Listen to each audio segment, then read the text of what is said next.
मेरी फिक्र में मेरा ईमान मुझे कहता है कि जिस जगह पर मस्जिद थी, है और रहेगी, बाबरी मस्जिद है और रहेगी, बाबरी मस्जिद जिंदाबाद, जिंदाबाद, भारत जिंदाबाद। विद सिटी डेवलपर्स की खास पेशकश, जहांगीर पीर दरगाह से 2 किलोमीटर पहले 6,000 रुपए पर स्क्वायर यार्ड, शमशाबाद एयरपोर्ट से कुछ ही दूरी पर। तो जल्द से जल्द हमसे रब्त अदा करें। With city developers private limited, behind choice function hall, VIP colony, Chandrayangutta, Hyderabad.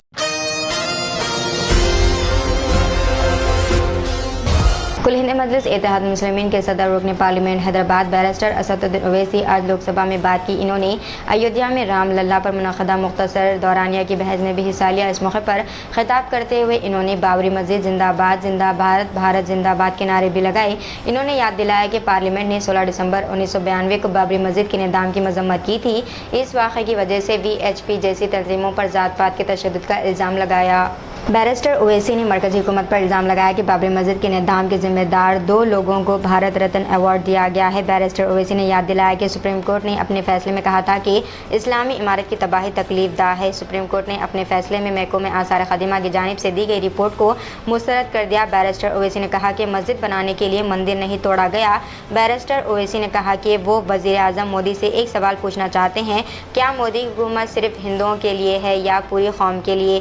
Barrister Owaisi ने दावा किया कि 6 दिसंबर के वाक़े के बाद जिन नौजवानों को टाड एक्ट के तहत गिरफ्तार किया गया था, इन तमाम नौजवानों को बूढ़े होने के बाद रिहा कर दिया गया। इन्होंने कहा कि बाबरी मस्जिद जिंदाबाद, भारत जिंदाबाद। श्री असदुद्दीन ओवैसी जी। मोहतरम चेयरमैन साहब, आपका बेहद शुक्रिया। मैं इस मोशन की मुखालिफत में खड़ा हुआ हूं। सर, मैं शुरुआत में हबीब जालिब का एक शेर पढ़ना चाहता हूं। आप उर्दू जानते हैं और लॉ मिनिस्टर भी उर्दू जानते हैं।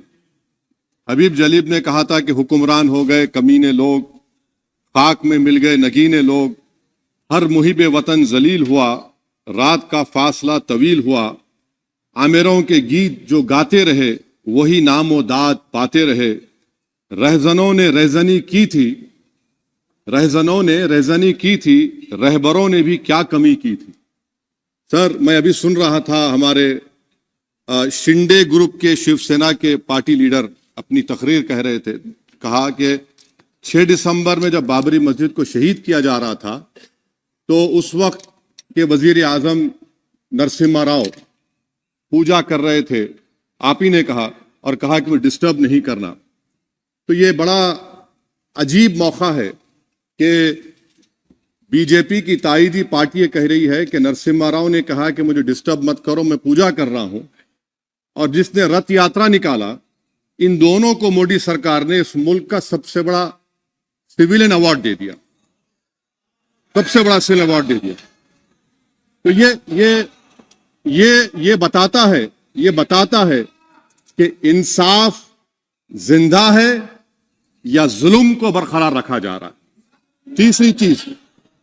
तीसरी बात यह है कि सर, इस ऐवान में सियासी पार्टियां आएंगी चले जाएंगी, आप आए मैं आया हम भी चले जाएंगे, मैं जमीन की गिजा बन जाऊंगा, यह ऐवान तो बाकी रहेगा।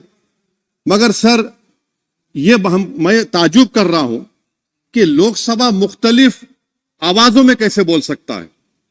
लोकसभा तो एक ही आवाज में बोलना चाहिए, और लोकसभा भी भारत के संविधान आइन के बेसिक स्ट्रक्चर का ताबे है। और सर, ये इसलिए कह रहा हूं कि 16 दिसंबर को ये ले कर देता हूं, 16 दिसंबर 1992 को इसी लोकसभा ने एक रेजोल्यूशन पास किया था। आप इजाजत दीजिए तो मैं पढ़ता हूं सर। दिस हाउस, अच्छा, ये गुलाम नबी उस वक्त के मिनिस्टर थे, आज नहीं है, उनका नाम नहीं लेना चाह रहा था। This house strongly and unequivocally condemns the desecration and demolition of the Babri Masjid at Ayodhya by and at the instigation of forces represented among others by VHP, RSS and the Bajrang Dal, which has caused communal violence in the country. Such act of vandalism was carried out not only in violation of order of Supreme Court, but amounted to an attack on the secular foundations of our country. This House expresses anguish at the happenings and wishes to reiterate its resolve that it will ceaselessly endeavor to uphold the secular and democratic traditions of our country and for the maintenance of rule of law. और एक paragraph मैं नहीं पढ़ूंगा। मैं ताजुब कर रहा हूं कि जब इस ऐवान ने एक रेजोल्यूशन पास किया तो हुकूमत आएगी जाएगी, और हुकूमत ये मोदी हुकूमत जश्न मना रही है जो 6 दिसंबर को हुआ। तो ये एक बात है सर। चौथी बात यह है कि सर नहीं, 6 दिसंबर के ऊपर कोई जश्न नहीं है। राम मंदिर के निर्माण की जो प्रतिष्ठा हुई है उसको संबोधन कर रहे हैं, और वो सर्वोच्च न्यायालय के द्वारा तथ्यों के आधार पर दिए गए निर्णय के कारण से हुआ है। सर्वोच्च न्यायालय का निर्णय है, तो तथ्यों के आधार पर निर्णय है। Yes, yes. वो विषय आपने बोल दिया, ठीक है, ओके। सर, परंतु जो मंदिर का निर्माण है वो नियमानुसार सर्वोच्च न्यायालय के निर्णय से तथ्यों को देख करके। एक सेकंड, आप इस्लाम के बहुत जानकार हैं, विद्वान हैं वैसे भी, अब कानून के। यदि किसी अन्य धर्म के स्थान पर मस्जिद बनाई जाए तो शायद उसको मान्य नहीं किया जाता। अभी एएसआई ने, सुप्रीम कोर्ट ने स्वीकार किया है कि वहां पर राम मंदिर था। तो इस विषय केवल यह है कि वहां पर राम मंदिर ठीक बना कि नहीं बना, वो विषय हो गया। तो कृपया इस पर यदि आप कुछ बोले तो बोले प्लीज। सर मैं आपको गलत साबित कर दूंगा सर। और मैंने रुक तो जाइए बड़ी इज्जत के साथ सर, मैं आपकी बड़ी इज्जत करता हूं सर। आपको मैं कोट कर रहा हूं सुप्रीम कोर्ट का जजमेंट, पैराग्राफ 1222 रोमन 17, उसमें लिखा गया है the destruction of the mosque took place in breach of the order status को and the assurance given to this court, the destruction of the mosque and obliteration of Islamic structure was an egregious violation of the rule of law. Egregious का मतलब जो छोटी मोटी अंग्रेजी में आती है वो क्रिमिनल एक्ट कहा। और सर आपने कहा था कि वहां पर मंदिर को तोड़कर बनाया गया। सर मैं आपके सामने ये तमाम चीजें लेकर दूंगा, सुप्रीम कोर्ट के जजमेंट के पैराग्राफ्स हैं जिसमें सुप्रीम कोर्ट ने एएसआई की रिपोर्ट को नकारा। उन्होंने कहा कि मंदिर को तोड़कर मस्जिद नहीं बनाई गई थी। सुप्रीम कोर्ट ने कहा, ये सुप्रीम कोर्ट ने कहा। अब और मैं रख दूंगा, आप पढ़ लीजिए। अच्छा सर मैं अपनी तकरीर पर आ जाता हूं सर। तो मैं अपनी बात कर देता हूं सर। तो मैं ये पूछना चाह रहा हूं कि क्या मोदी सरकार एक समुदाय, एक मजहब की सरकार है या पूरे देश के मजाहिब को मानने वालों की सरकार है? जिसको नहीं मानते उनकी सरकार है, हमको बता दीजिए। क्या मोदी सरकार सिर्फ एक फिक्र और नजरिया हिंदुत्व की सरकार है? क्या इस देश का, इस गवर्नमेंट ऑफ इंडिया का कोई मजहब है? इस वतन अजीज सबके मजहब को मानता है। सर मेरा मानना है कि इस देश का कोई मजहब नहीं है। क्या ये सरकार 22 जनवरी का पैगाम देकर यह बताना चाहती है कि एक मजहब को दूसरे मजहब के मानने वालों पर गलबा और कामयाबी मिली? क्या आइन इसकी इजाजत देता है? क्या ये पैगाम आप जब ऐवान से दे रहे हैं तो 17 करोड़ मुसलमानों को आप क्या पैगाम दे रहे हैं, ये मैं आप पर छोड़ता हूं। सर 49 में धोखा हुआ, 86 में धोखा हुआ, 92 में धोखा हुआ, 2019 और 22 में भी इस ऐवान के जरिए हमको धोखा दिया जा रहा है।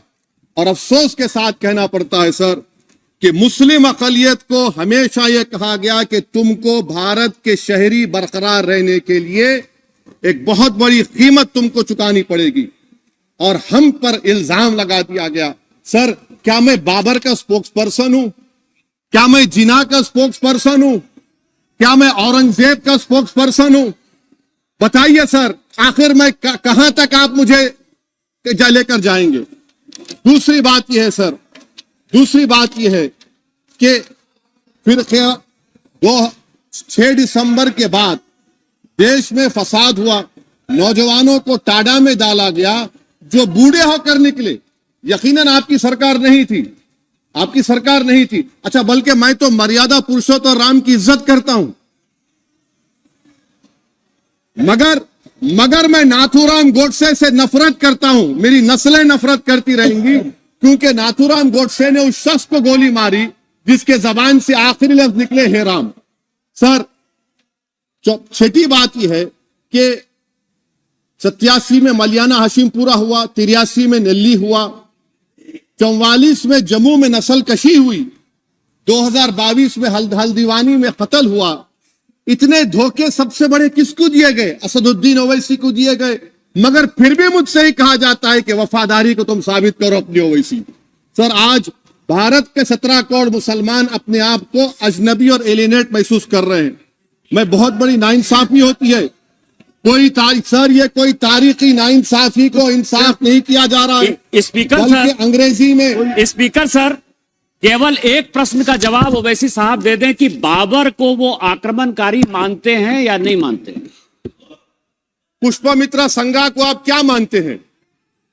बताओ, पुष्पमित्रा संघा को आप क्या मानते हैं? जम्मू के वो, कश्मीर के वो राजा को क्या मानते हैं जिसके पास एक फौज थी मंदिरों को तोड़ने के लिए? आप क्या मानते हैं? यही तो मैं कह रहा हूं कि निशिकांत दुबे 47 में आजादी मिली असदुद्दीन ओवैसी से बाबर की बात पूछ रहे हैं। तुम गांधी की बात पूछते, तुम बोस की बात पूछते, तुम जलियांवाला बाग की बात पूछते, तुम काला पानी में जो मुसलमान शहीद हो गए उनकी बात पूछते, मगर बाबर की बात पूछी जाती है। तो सर, मैं आपको बता रहा था, खामखा डिस्टर्ब किए सर, मुझे मेरा वक्त ले लिए निशिकांत दुबे। सर, मैं आपसे कह रहा था, मोदी हुकूमत ये पैगाम दे रही है भारत के मुसलमानों को कि जान बचाना है या इंसाफ चाहते हो। मैं कह रहा हूं, मैं भीख नहीं मांगूंगा, मैं इस नंगी तासुब को कबूल नहीं करूंगा, मैं दूसरे दर्जे के शहरी के मौक़िफ़ को कबूल नहीं करूंगा, मैं अपनी शनाख्त को नहीं मिटने दूंगा। अब मैं झूठी और दिल फरेब बातों पर हरगिज भरोसा नहीं करूंगा। मैं वो काम नहीं करूंगा जो बीजेपी और नाम निहाद सेकुलर पार्टियां चाहती है। मैं वो काम करूंगा जो आपको पसंद नहीं है, संविधान के दायरे में रहकर।